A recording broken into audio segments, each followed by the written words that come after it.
Assalamualaikum warahmatullahi wabarakatuh. Salam satu Malaysia, salam Malaysia Madani. Kita ke udara pada malam ini untuk membicarakan isu-isu semasa, tuan-tuan. Malam ni, saudara, tajuk kita, teguran yang dibuat oleh Chief Justice ataupun Ketua Hakim Negara terhadap Peguam PAS. Persoalan dia, 33 bulan PAS berada di dalam kerajaan Perikatan Nasional. Apa yang mereka buat? Tiba-tiba hari ini, saudara, sidang parlimen yang sepatutnya mereka hadir selaku wakil rakyat yang dipilih oleh rakyat, yang diundi oleh rakyat, mereka tinggalkan. Semua ahli parlimen mereka meninggalkan parlimen dan mereka berarak untuk melakukan protes, kononnya untuk menyelamatkan institusi Mahkamah Syariah. Jadi hari ini, saudara, Ketua Hakim Negara Tengku Maimun telah menegur Peguam PAS, iaitu saudara Yusrizal yang mewakili Majlis Agama Islam Terengganu kerana ucapan beliau. Kata beliau, petisyen ini bukan untuk melemahkan agama Islam atau Mahkamah Syariah. Ini kenyataan yang dikeluarkan oleh Ketua Hakim Negara. Tetapi ini isu kompetensi kerajaan negeri untuk mengubal undang-undang, bukan merendahkan enactment dan Mahkamah Syariah. Ketua Hakim Negara mengingatkan supaya ditegaskan prinsip undang-undang dan tidak menghasut. Inilah kepakaran PAS ni, tuan-tuan. Memang kepakaran mereka ialah menghasut, dan itulah yang mereka buat dengan baik.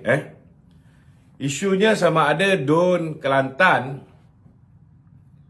boleh mengubal undang-undang berkaitan perkara di luar bidang kuasa atau tidak, seperti yang diperuntukkan dalam Perlembagaan Senarai Negeri. Hal perlembagaan, saudara, ini kena buat kerja di parlimen, bukan ataupun di DUN, bukan menghasut di Padang Merebuk ke, di Dataran Putrajaya ke, ataupun di tempat-tempat yang biasanya pemimpin-pemimpin PAS ini mengadakan demonstrasi. Boleh dikatakanlah terangkat kening saya dengar ucapan Tuan Ibrahim. Dia akan ambil alih Putrajaya jika kerajaan gagal untuk selamatkan institusi syariah ni. 33 bulan dia dalam kerajaan, satu apa pun dia tak buat untuk mengukuhkan kedudukan institusi kehakiman ni. Dan lebih menyedihkan, dia boleh cakap dulu kita tak tahu. Dulu dia tak tahu, tuan-tuan. Sekarang dia baru tahu, saudara. Saya nak beritahu, Kerajaan Madani telah pun menghantar telah menghantar peguam kita, wakil Amiskus Courier, Majlis Agama Islam Wilayah Persekutuan, untuk berhujah dan membantu mahkamah. Apa jua keputusan mahkamah, kerajaan boleh perbaiki dan perkukuhkan pentadbiran undang-undang syariah melalui pindaan perlembagaan, dan undang-undang ini bukan pengakhiran Mahkamah Syariah seperti didakwa oleh puak-puak PAS ni, tuan-tuan. Jadi jangan termakan dengan hasutan lebay-lebay malang ni. Perlembagaan dan undang-undang sifatnya hidup. Dah banyak kali diperbaiki untuk diharmonikan sistem syariah dan sistem sivil kita ni. Kalau apa yang tak kena, tuan-tuan kena faham bahawa hanya undang-undang yang peraturan yang diturunkan oleh Allah SWT je yang tak boleh diubah, yang sifat dia tidak ada cacat dan cela, Al-Quran dan Sunnah. Yang lain ni saudara, selagi namanya ciptaan manusia, hukum takzir dan sebagainya, ianya boleh diubah daripada masa ke semasa. Okay? Dan saya nak beritahu, kita perlu ingat bahawa Menteri Agama kita sekarang ni pun, sebelum dia jadi Menteri Agama, Datuk Dr. Naim ini, dia merupakan Ketua Pengarah Jabatan Kehakiman Syariah Malaysia, JKSM, yang memang kerja dia memperbaiki pentadbiran mahkamah syariah dan kehakiman syariah. Jadi tuan-tuan tak perlu bimbang lah.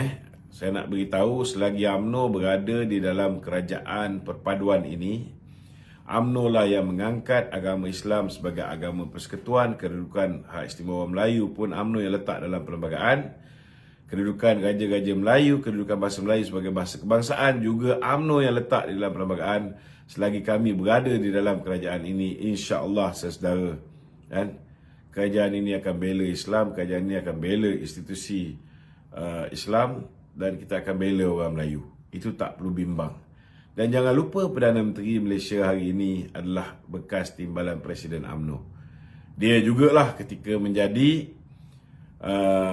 timbalan Presiden, ketika menjadi Menteri Pelajaran, Menteri Kewangan, dialah yang menerapkan nilai-nilai Islam dalam sistem pendidikan kita. Dialah yang memperkenalkan sistem perbankan Islam. Segala perkara yang berkaitan dengan Islam ni kebanyakannya saudara datangnya daripada Datuk Seri Anwar Ibrahim sendiri, selaku timbalan Presiden UMNO dan juga pernah menjadi Menteri Pelajaran.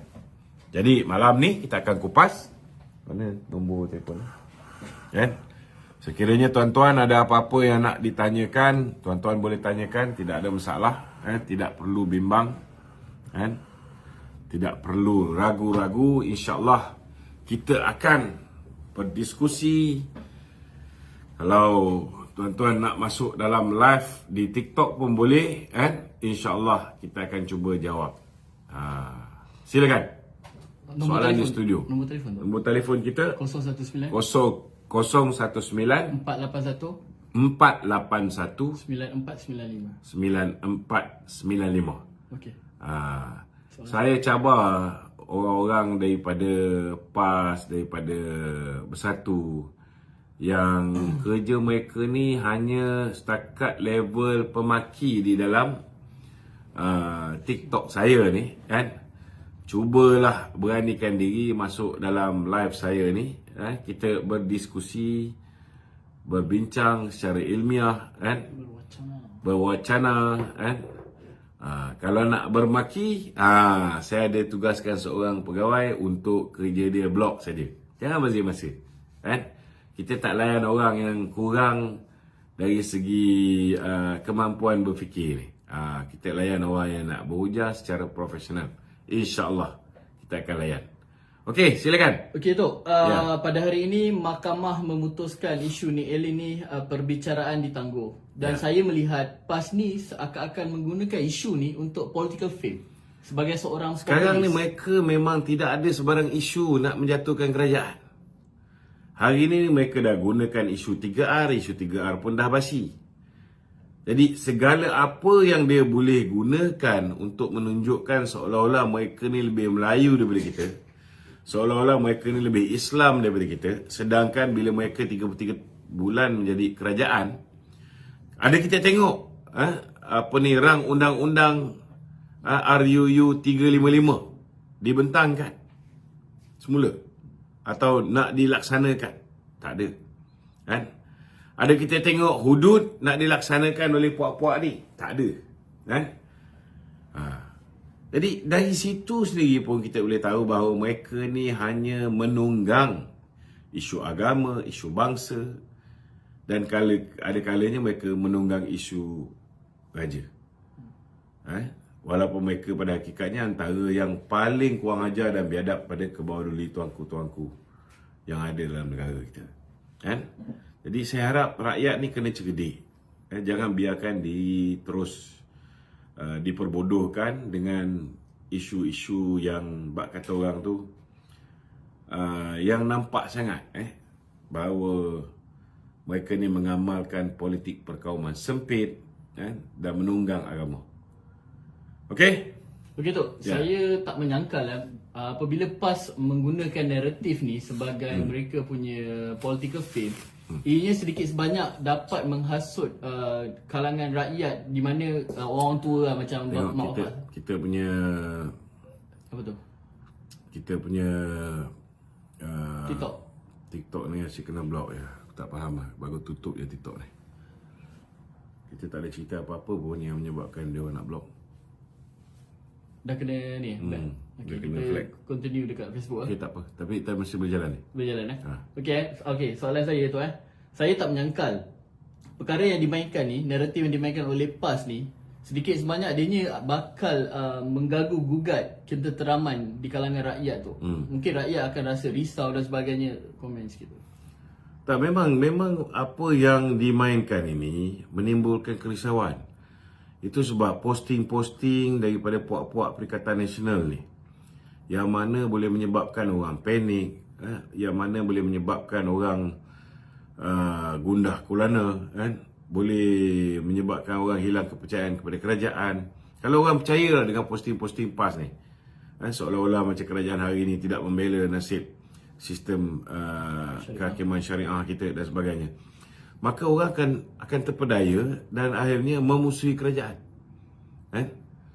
So kita tak boleh biarkan benda ni, dan kita minta lah contohnya macam TikTok ni. Bila kita bicara tentang perkara ni, kita bicara benda yang benar, mudah saja kita kena red flag, ataupun kita kena apa dipanggil sebagai warning, ataupun kita kena shadow ban, Tetapi bila puak-puak yang menyalahgunakan TikTok, menyalahgunakan media sosial ni, dia cakap apa saja, tak ada pula sebarang tindakan,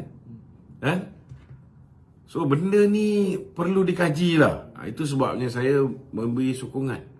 Kalau kerajaan hari ini dah bagi warning banyak kali dengan kawan-kawan kita di TikTok ni, tapi masih lagi tidak dianggap benda tu serius, tidak diambil tindakan yang serius, dibiarkan platform ini dipergunakan, disalahgunakan untuk merosakkan pemikiran rakyat dan menyebarkan fitnah yang keterlaluan. Saya rasa kita patut ikut 29 buah negara lagi yang hari ini bertindak tegas terhadap platform-platform yang gagal untuk memastikan bahawa mereka boleh berlaku adil dan mereka bersedia untuk menapis kandungan-kandungan yang merosakkan pemikiran rakyat dan kandungan-kandungan yang boleh memecah belahkan dan mengganggu ketenteraman awam, begitu juga dengan mengganggu keharmonian masyarakat yang berbilang kaum dalam negara ni. So we got to act fast and we got to be strict. Tak boleh suka-suka hati. Ini penting. Jadi saya sokonglah setiap tindakan yang diambil oleh YB Fahmi Fadzil, walaupun orang kecam dia macam mana. Yalah, kita nak puaskan hati semua orang susah. Kalau kita nak baik sangat, kita nak berlaku adil, memang kita kena adil. Tetapi kebebasan bersuara tidak bermakna bahawa rakyat bebas untuk memfitnah. Rakyat bebas untuk menanam sifat membenci sesama kaum. Itu tak betul. Dan kebebasan bersuara tidak bermakna bahawa rakyat bebas untuk mengapi-ngapikan dengan perkara-perkara yang bukan fakta, tapi lebih kepada auta, fitnah dan sebagainya. So benda ni kena diperbetulkan. Okey? Okey tu. Pagi tadi juga di sidang parlimen diblok pembangkang kerusi kosong. Sedangkan ini adalah tanggungjawab mereka sebagai ahli. Saya dah sebutlah kan, sepatutnya itulah diutamakan, bukan membazir masa untuk berarak dan sebagainya. Kita boleh berarak dan sebagainya, tidak ada masalah, tetapi isu yang mereka bawa ni isu yang sepatutnya dibetulkan di parlimen. isu yang mereka bawa ni isu yang patut dibetulkan di Dewan Undangan Negeri. Platform dia. So itulah platform yang sepatut digunakan. Kan? Kalau macam isu Palestin, kita boleh cakap juga dalam parlimen. Tetapi kalau di dalam parlimen, kita dah ada kata sepakat, pembangkang dan juga kerajaan dah bersetuju sepakat mengecam tindakan Israel. Kan? Dan membela umat-umat yang telah dianiaya di sana, di Gaza, kan. So sepatutnya kan kita tak perlulah berdemonstrasi sebab dah settle di parlimen. Tetapi untuk memastikan bahawa mereka yang bukan ahli parlimen boleh turut serta menyatakan bantahan mereka, menyatakan solidaritas mereka, maka dibolehkan untuk berhimpun dan sebagainya. Tetapi kalau isu yang melibatkan Badan Kehakiman Syariah yang dibawa ke mahkamah dan benda ni, peranan tu boleh dimain di peringkat parlimen dan peranan tu boleh dimain di peringkat Dewan Undangan Negeri Kelantan lah contohnya. So kenapa tak gunakan platform itu? Ini double standard mereka. Mereka lebih nak bawa pergi ke jalan raya, bukan hanya untuk bak kata orang tu menegakkan atau memperkukuhkan Mahkamah Syariah, tetapi nak menggunakan isu ini sebagai political mileage. Terutamanya hari ini mereka sedang berhadapan dengan pilihan raya kecil di Kemaman, kan? Mereka mengharapkan apa yang mereka lakukan dapat menunjukkan seolah-olah kerajaan perpaduan ini tidak sensitif, tidak menjaga tentang kedudukan Badan Kehakiman Syariah. Mereka nak cuba gana support daripada orang Melayu, orang Islam dengan memberikan gambaran yang tak betul, seolah-olah macam kita tidak mempertahankan institusi Mahkamah Syariah. Padahal bila Adi Nick Elin dan juga Adi ke Idi Pasti. membawa perkara ini ke mahkamah, ianya berlaku zaman Muhyiddin, kan? Dan juga berterusan ketika zaman Ismail Sabri yang mana PAS juga berada di dalamnya. Kenapa 33 bulan tu tidak ada sebarang usaha daripada mereka? Kenapa sekarang pula tiba-tiba mereka nak jadi champion? Ini yang kita patut perhatikan betul-betul. Okey. Tadi Tok ada memetik berkenaan menggunakan platform yang betul seperti di dalam Dewan Undangan Negeri dan juga Parlimen. Pada saya ianya menunjukkan kerajaan negeri Kelantan tidak cekap menguruskan undang-undang syariah. Tok ada pandangan sendiri ya? Saya rasa saya dah ulas dia cukup lah. Okey, kita pindah ke tajuk lain. Okey, baik Tok. Soalan yang seterusnya tu kita melihat keadaan politik dalaman Perikatan Nasional ni semakin retak. Pelbagai hujahat, pelbagai kenyataan seperti tidak selari ni Tok. Ya. Mungkin Tok ada pandangan Tok berkenaan isu ni. Yalah, masalahnya sekarang ni pun kita tengok dah nampak pecah belah di kalangan Bersatu dengan PAS ni pun dah makin ketara. Contohnya tak pasal-pasal Muhyiddin kena keluarkan kenyataan yang mengatakan bahawa PAS sekarang ni dah tepu. Kalau tanpa Perikatan Nasional, mereka punya sokongan dah stagnan, tak boleh meningkat. Tak mungkin mereka ni boleh dapat sampai berapa banyak, 48 kursi sekarang ni, kalau mereka tak bersama. So dah ada tanda-tanda yang Muhyiddin kesan bahawa PAS ni pun nak pergi solo. Mereka dah nampak macam Bersatu ni jadi biawak hidup, kan? Mereka pula kena pikul Bersatu, kan? Bersatu tak menyumbang apa-apa. Dulu mungkinlah Bersatu boleh sumbang dari sudut kewangan, kan? Sekarang Bersatu dah bukan kerajaan. Kewangan mereka pun makin lama makin ketat, kan? Jadi mungkin atas faktor tu nampak macam sudah ada gerakan di dalam PAS untuk mencari payung baru. Saya mencari dahan baru untuk berpaut lah, payung lah tu, kan? Dulu mula-mula dia berpayung pada UMNO. Bila dia sedar UMNO pun tak ada duit, dia berlari ke Abah, kan? Sekarang Abah pun tak boleh menjaga dia orang. Kita tengok Samsuri sendiri pun, kan? Itu pun dah ada kabar angin. Kenapa dia beria sangat? Seolah-olah sudah ada macam usaha untuk melobi untuk menjadi menteri di peringkat pusat. Kan? Kita pun heran kenapa dia beria nak menjadi ahli parlimen, kan? Adakah Muhyiddin nak menjadi Perdana Menteri balik? Tidak. Betul tak? Betul. So maknanya bila dia beria nak jadi ahli parlimen ni, sudah pastilah ada sesuatu hidden agenda, kan? Hidden agenda, sama ada ianya dibuat melalui parti, maknanya memang parti merestui usaha. Dalam erti kata lain, mungkin ada usaha untuk PAS bersama dengan kerajaan di bawah pimpinan Dato' Sri Anwar. Ataupun kita pun tahu juga Samsuri ni ada 2 kes mahkamah. Belum lagi lah. Belum lagi lah. Bakal. Kita pun tak terkejut sebagai langkah untuk menyelamatkan diri dia menjadi kluster mahkamah. Mungkin dengan menjadi seorang ahli parlimen dan memindahkan sokongan kepada PMX, itu juga mungkin boleh membantu beliau untuk menyelamatkan diri beliau. Ini semua orang-orang yang lahir zaman scheme of thing Muhyiddin Yassin. So cara berfikir dia lebih kurang gitulah, kan? Okey. Tak, kalau misalnya dia nak bertanding ahli parlimen untuk jadi Perdana Menteri, bukan sekarang. Pilihan raya akan datang, kau bertandinglah parlimen. Betul. Betul tak? Mungkin ada sebab. Kenapa dia beria nak sekarang? Sedangkan masa dia menjadi menteri besar, dia tidak mampu nak buat kerja jaga kawasan dia.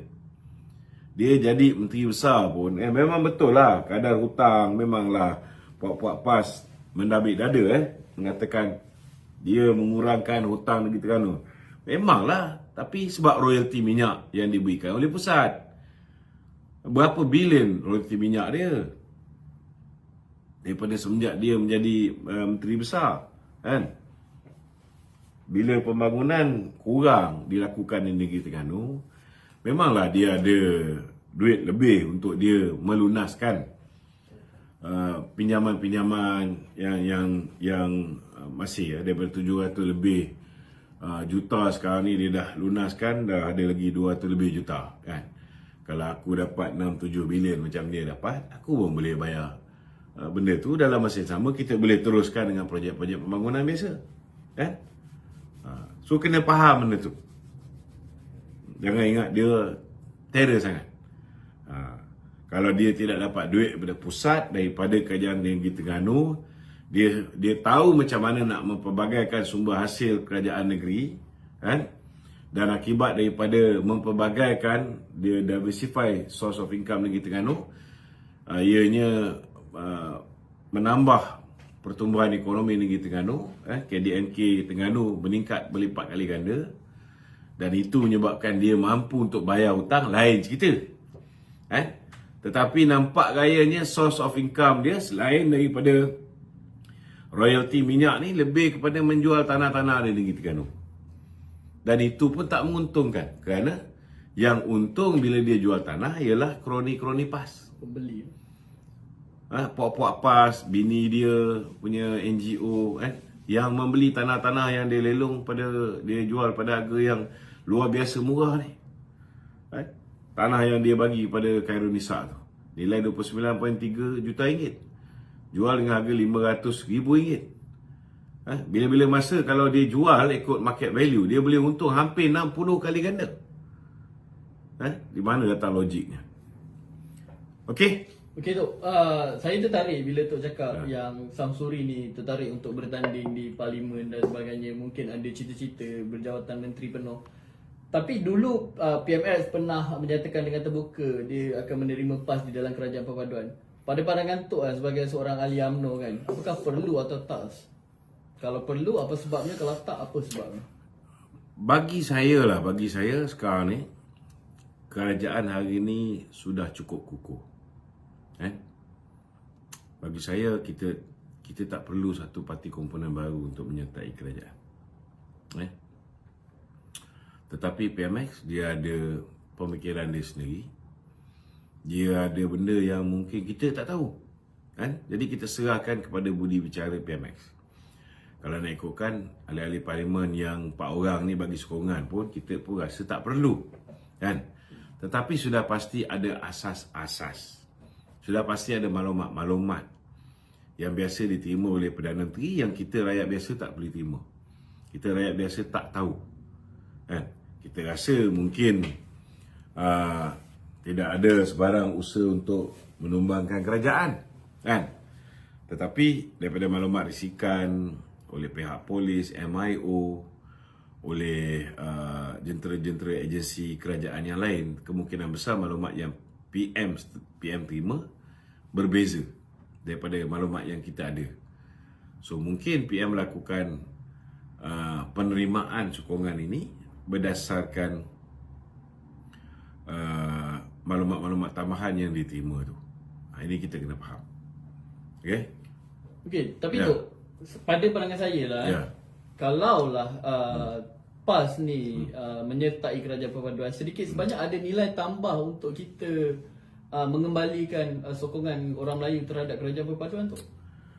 Betul, itu kita memang tidak nafikan ada nilai tambah. Tetapi kalau kita nak berkawan ini, biarlah kita cari kawan yang setia. Kesetiaan tu penting. Kita tengok kawan kita PAS ni, dia pernah berkawan dengan DAP. Sekerat jalan dia tak boleh pergi dengan DAP, apa dia tak cakap pasal DAP. Dia pernah berkawan dengan PKR. Dulu dia beri mempertahankan Dato' Seri Anwar. Last kali, hari ni apa dia cakap pasal Dato' Seri Anwar. Dia pernah berkawan dengan UMNO. Macam-macam kita bantu dia. Last kali dia kata dia yang bantu kita. Dia bantu Itik patah kaki. Sekarang Itik dah sihat, Itik tinggalkan dia. Padahal dia yang curang. Dah kahwin dengan kita, tiba-tiba pergi dengan jantan lain. Ini masalah dia. Dan sekarang kita tengok dia dah mula bermasalah dengan bersatu. Besok lusa dia tinggalkan bersatu, dia pergi kat kita. So bagi saya lah, bukan kuantiti itu penting, tetapi kualiti itu lebih patut diberikan keutamaan. Kesetiaan itu yang mahal. Nak cari kawan ramai time kita senang. Tetapi nak cari kawan yang bersama kita ketika susah dan senang, dan tidak tikam belakang kita, dan tidak meninggalkan kita pergi kat jantan lain. Itu sangat penting. Kalau kita nak cari isteri pun, kita nak cari isteri yang boleh bersama kita masa susah dan masa senang. Bukan masa senang bersama kita, bila dia jumpa jantan lain yang kaya sikit, dia tinggalkan kita. That is very very bad lah. Saya tak boleh nak imagine lagi. Okey, kita ada sahabat kita Zul Ikram. Assalamualaikum. Betul tak Zul Ikram? Ke Z Ikram ni? MZ Ikram. MZ Ikram. Assalamualaikum. Boleh dengar ke? Boleh. Datuk boleh dengar saya ke? Okey, boleh dengar. Assalamualaikum warahmatullahi wabarakatuh. Salam sejahtera. Saya ada 2 soalan, Datuk. Okey. Soalan pertama, kalau PAS sertai kerajaan perpaduan, dah tentu PMX kena buat rombakan kabinet lah yang pertama. Betul. So daripada segi penjawatan Timbalan Perdana Menteri, memandangkan PAS mempunyai kelebihan kerusi, adakah benda tu akan berubah? Dan kat mana kedudukan UMNO lepas tu? Dan soalan nombor 2 tu, kalau PAS sertai kerajaan perpaduan dan contohlah, sebagai contoh, kerusi Timbalan Perdana Menteri UMNO ditarik, adakah UMNO akan re-strategize kita punya keputusan kerjasama dengan kerajaan sediala? Sekian tu. Terima kasih. Satu perkara yang bagus ialah Datuk Seri Anwar ni bukan Muhyiddin Yassin ataupun Mahathir. Kalau Datuk Seri Anwar ni Muhyiddin Yassin ataupun Mahathir, dia dah dapat orang yang ada 40 kursi, dia tinggalkan orang yang ada 30 kursi. Tapi alhamdulillah lah, saya begitu yakin Datuk Seri Anwar punya hubungan dengan UMNO ni, hubungan dia ikhlas. Apa jadi pun, dia insyaAllah dia tidak akan tinggalkan UMNO untuk mendakap PAS. Dia bukan macam PAS bila dia perlukan DAP, dia boleh peluk DAP. Dia perlukan Anwar, dia peluk Anwar. Dia perlukan UMNO, dia peluk Zahid. Bila dia dah dapat habuan daripada Muhyiddin, dia boleh tinggalkan kita suka-suka hati. Itu beza dia antara Anwar dengan Haji Hadi ni. Jadi saya tak nampak benda tu berlaku lah. Kalaupun kita menerima PAS di dalam kerajaan perpaduan, kita boleh je wujudkan jawatan Timbalan Perdana Menteri yang ketiga ni, tak ada masalah. Ataupun boleh je gantikan UMNO dengan PAS. UMNO tak ada jawatan Timbalan Perdana Menteri, PAS jadi Timbalan Perdana Menteri. Tak ada masalah, itu pun boleh berlaku. Tetapi saya begitu yakin ianya tidak akan berlaku. Adalah sebab-sebab kenapa saya cakap begitu. Sebabnya tuan-tuan, kita pun tahu betapa durjananya kawan-kawan kita ni. Dia pergi jumpa Datuk Zahid, dia offer Datuk Zahid jadi Perdana Menteri. Tuan-tuan kena faham manusia-manusia durjana ni, dia pergi jumpa Datuk Zahid, nak suruh kita berpecah dengan Anwar ni. Dia offer jawatan Perdana Menteri kat Datuk Zahid. Tapi nasib baik Datuk Zahid ni kuat, dia tolak mentah-mentah. Lepas tu puak-puak ni pergi jumpa pula dengan Datuk Seri Anwar Ibrahim. Dia sanggup bagi sokongan kepada Datuk Seri Anwar solid, dengan syarat dia tak nak Datuk Zahid di dalam kabinet. Jahat tak jahat dia orang ni tuan-tuan. Tapi nasib baik Datuk Seri Anwar pun tolak. Datuk Seri Anwar pun tak hadap tuan-tuan. Dia orang punya sokongan ni. Kalau ada 2, 3, 4 orang yang nak menyokong secara sukarela, tanpa mengharapkan apa-apa balasan, tanpa meletakkan sebarang syarat, why not? Orang nak bersama dengan kita. Dan bila orang dah bersama dengan kita, yalah, takkan peruntukan untuk bantu orang kawasan dia tu kita tak bagi. Itu pun ada di kalangan kawan-kawan kita merasakan tak sepatutnya kita bagi peruntukan pada mereka. Last sekali, peruntukan ini digunakan untuk mengukuhkan kedudukan mereka. Yang rugi kita. Yang rugi calon-calon yang akan menentang mereka dalam pilihan raya akan datang. Ada kawasan tu PH yang akan menentang Perikatan Nasional. Tapi kalau kita bagi duit kat Perikatan Nasional untuk mereka urus, rugi juga tuan-tuan. Kalau kawasan tu kawasan BN, lepas tu kita bagi peruntukan kepada puak-puak ni, rugi juga kepada kita. So fikirlah dengan sehabis baik. Saya yakinlah tidak akan berlaku lah benda tu. Okey? Soalan kedua dia tadi. Soalan kedua apa? Ada lagi ke? Tak ada. Dia dah keluar. Okey, Okey, silakan.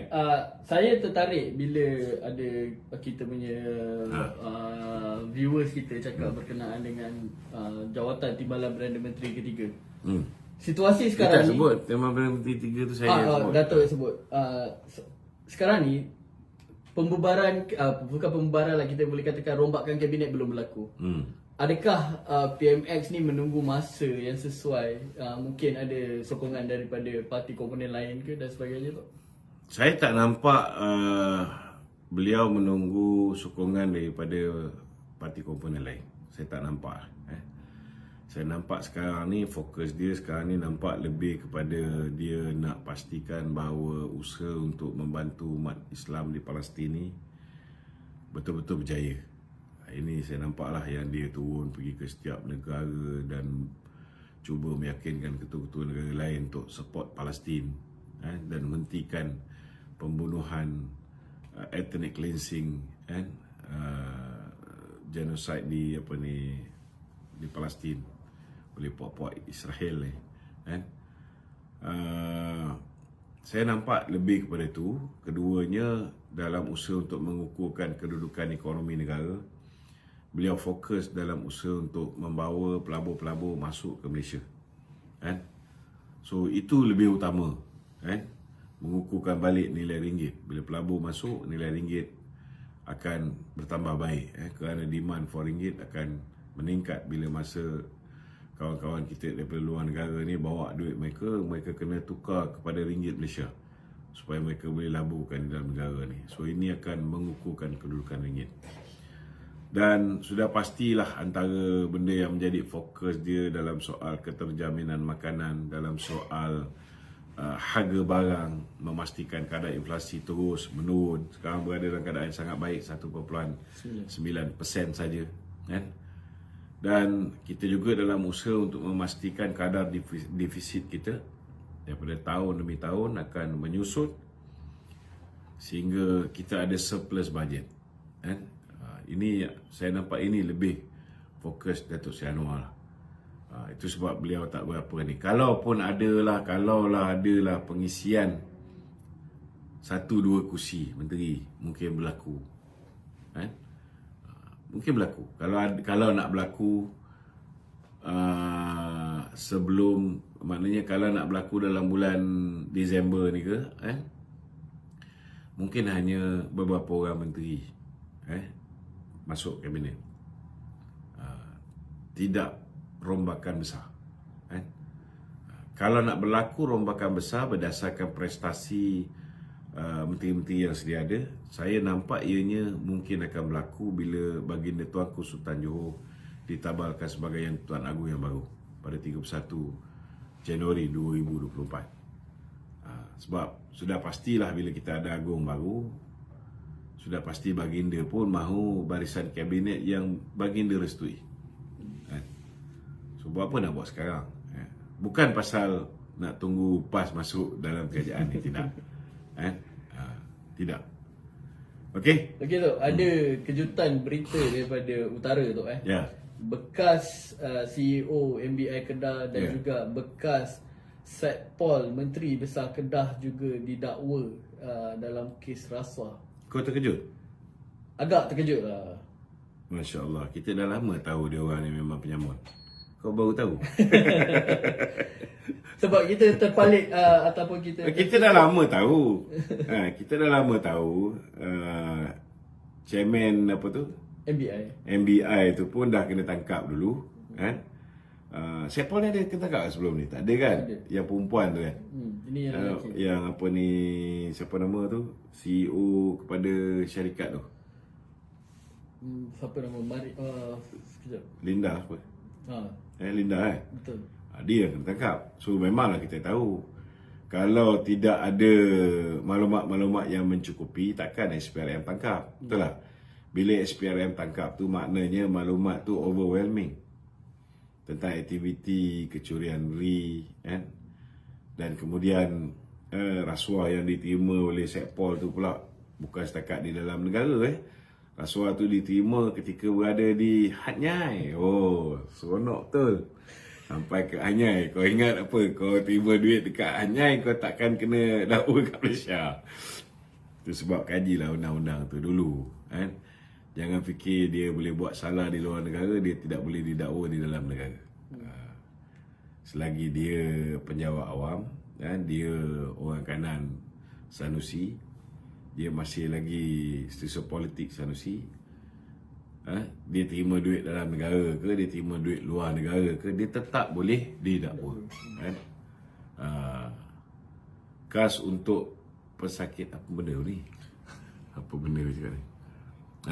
Bagi pertuduhan itu, pihak pendakwaan memohon untuk mengguna pakai peruntukan di bawah Seksyen 66 Akta Suruhanjaya Pencegahan Rasuah Malaysia 2009 yang memperuntukkan mana-mana warga negara dan pemustautin tetap Malaysia yang melakukan kesalahan di bawah akta itu di luar negara boleh didakwa di dalam negara ni. Baru je cakap tadi. Sudah ada kita punya researcher ni sediakan peruntukan undang-undang yang membolehkan susu politik kepada Sanusi ni didakwa. Kita pun tahu juga chairman MBI, Menteri Besar Incorporated negeri Kedah ni adalah merupakan bekas calon PAS juga, kan? Itu yang Sanusi kata, kalau nak yang berintegriti tidak ada di sebelah sana kepala otak dia, kan? Yang tak ada integriti lah yang hari ini banyak di dalam PAS, banyak di dalam Bersatu. Yang mana yang makan duit jana wibawa semua dalam PAS dan Bersatu. Yang mana yang ambil duit toke judi daripada 8 cabutan setahun kepada 22 cabutan setahun, semua berada dalam PAS dan Bersatu. Nasib baik dia orang ni belum lagi didakwa kerana isu tambatan banjir lah dan sebagainya. Cuba bayangkan bila kita ambil alih, PM dapat renegotiate dengan orang-orang yang projek tambatan banjir 6 bilion PM berjaya menjimatkan 1.8 bilion. 1.8 bilion. Dan bila kita dapat jimat duit 1.8 bilion, bukan PM pergi shopping beli Mercedes-Benz. Mercedes-Benz yang dah dibeli zaman Perikatan Nasional tu pun dia tolak. Apa dia buat dengan duit ni? Dia pulangkan pula kat negeri pembangkang untuk selesaikan masalah air di negeri Kelantan. Itulah PM kita, kan? Kalau dalam hati dia tu masih benci, ada rasa dendam dengan orang Kelantan yang tak mengundi kita, bagi kita tinggal 2 batu nisan, satu di Kota Lama dan satu di Gurun Usang, tak adalah nak bagi sampai 1.8 bilion, 1.7 bilion kepada untuk menyelesaikan masalah air di Kelantan. Okey. Ni soalan susulan daripada soalan tadi tu, kan? Okey. Kita lihat Sanusi ni seperti tiada apa yang berlaku, seperti rasa tiada bersalah, sebab memandangkan projek ni bukan projek yang orang kata nilainya rendah dan sebagainya, mesti ada campur tangan orang paling teratas di dalam negeri tu. Kalau nak kira penipuan Sanusi, mula-mula dia kata dia tak kenal siapa tu Mr. So. Betul tak? Tapi last kali terbukti surat dia tanda tangan itulah yang telah membawa Mr. So ke dalam negara kita. Mr. So ni warga Cina, kan? Orang yang terlibat, yang telah didakwa kerana mencuri ri ni, kan? Tapi masalahnya itulah, buat masa ni dia masih terlepas, kan? Tapi besok lusa bila bukti itu overwhelming, tak mustahil dia juga akan didakwa. Setakat ni yang didakwa iaitu pengurusi MBI yang telah memohon suapan sebanyak 4 juta ringgit dan dah terima 1 juta ringgit, dan juga sepolitik dia yang telah menerima 400,000 ringgit. Dia hanya 250 dengan 150. Itu di Harta Mas yang 4 juta ni di hadnya. 4 juta dia hanya. Sebab nilai besar kena luar negara. So lepas ni kita tak boleh lagi hanya lagi lah. Boleh retweet lah. Nanti orang kata kita nak pergi terima 4 juta. Terima 4 juta tu. Tapi dia baru terima 1 juta. Ya, betul. Dia tak minta sempat. 4 juta. Okey Tok, hari ni kan Tok, kan, ini berkenaan dengan Parti Muda lah Tok. Parti Muda Parti ada... kau lah kan? Bukan. Saya bukan ahli muda tu. Alhamdulillah. Dah taubat Parti Muda menyatakan ada rejuvenasi. Rejuvenasi. Nak tapis keahlian dia sebanyak 80,000 ni. Sebagai orang lama dalam politik kan Tok, kan. Mungkin Tok ada pandangan untuk menasihati Parti Muda yang baru dalam politik.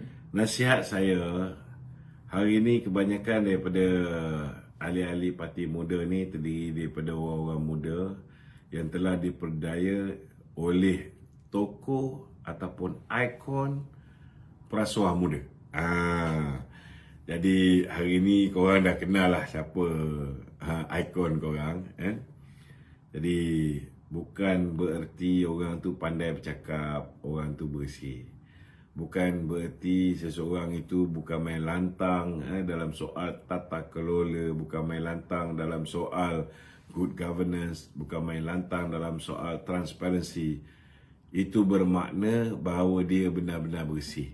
Itu bermakna bahawa dia benar-benar tidak tercemar.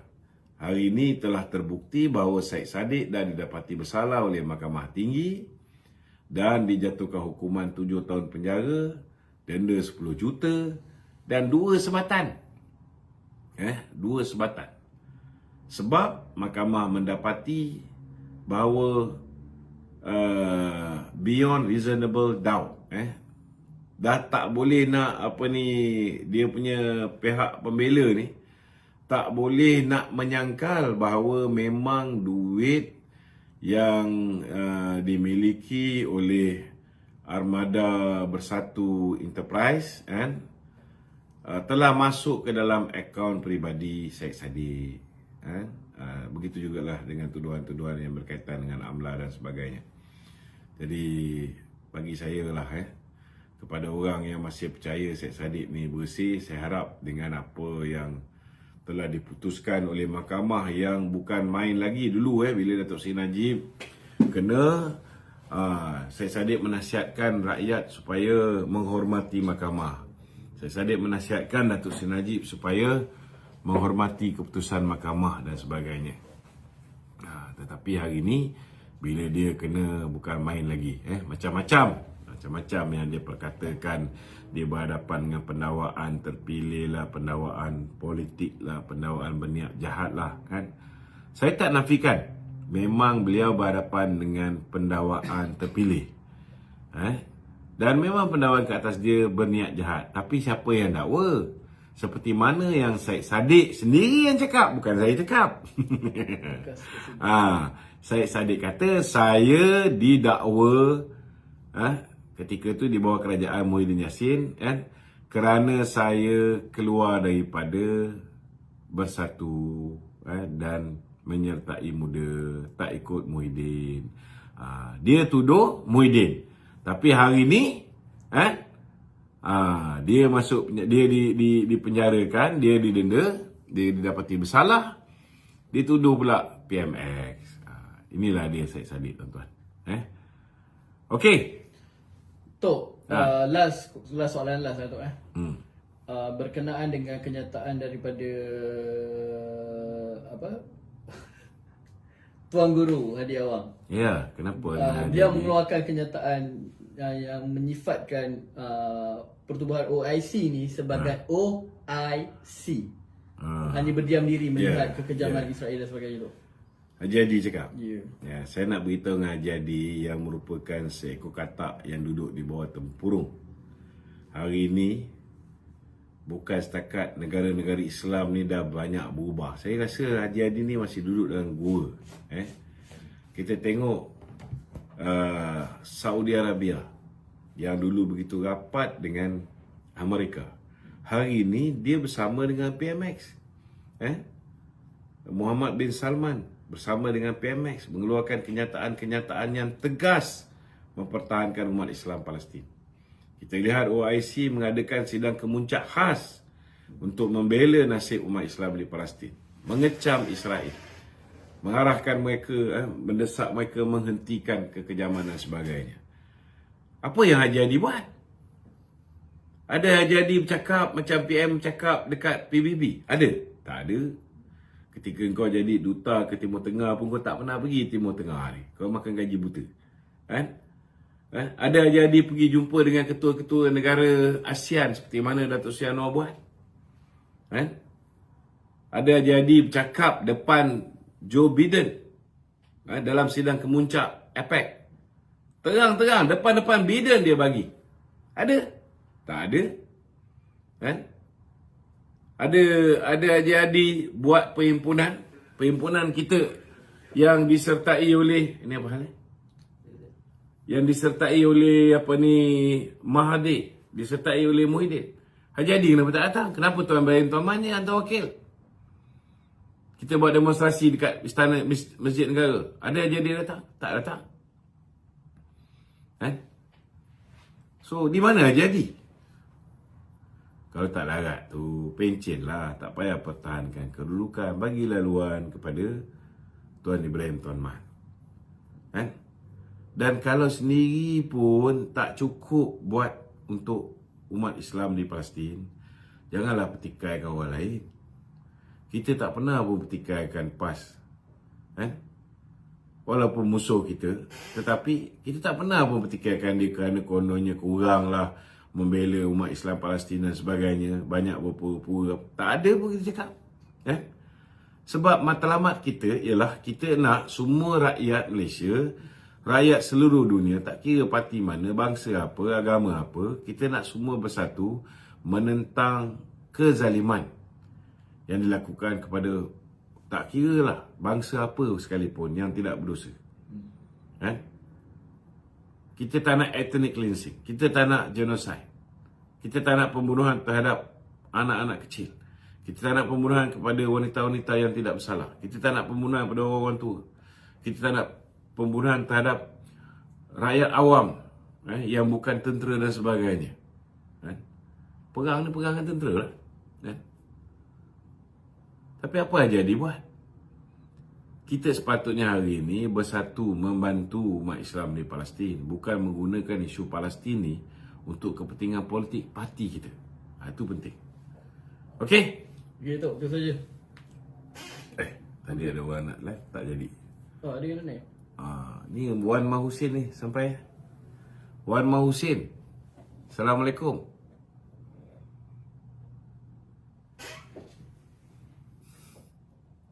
Halo. Tak ada, hilang. Okey. Ada lagi soalan Encik Hafiz? Dah lama tak bersuara. Satu lagi, Tok. Tadi dalam wacana wawancara khas dengan Din Podang itu, kat Sina. Din Tompok. Din Tompok. Dia masih lagi in denial lah. Dia cakap kerajaan Madani dekat setahun ni, PM tak buat apa. Asal berjalan ke sana sini, tapi isu rakyat, beras tak pernah ada. Saya setujulah. Cakap macam tu, Tok. Sebenarnya memang apa yang Din Tompok cakap tu ada betul. Memang PM tak buat apa bila mana Din Tompok punya menantu tak balik. Sepatutnya hari ni PM buat sesuatu untuk pastikan menantu Din Tompok tu balik. Mungkin itulah yang dimasukkan. Mungkin juga betul PM tak buat apa sebab banyak lagi orang yang patut didakwa di mahkamah. Orang macam Anwar Musa, orang macam Saidan Kasim, orang macam Syamsuri, orang macam siapa lagi? Banyak. Banyak, tolong ingat aku lah, takut lupa. Orang macam Azmin Ali, memang betul lah tu. PM tak buat apa. Sebab kalau PM buat perangai hodoh yang dilakukan oleh Muhyiddin ni, mengutamakan untuk menyeksa musuh-musuh politik dia, dia tak boleh jaga rakyat. Dia tak boleh buat kerja untuk bawa masuk pelabur ke dalam negara kita.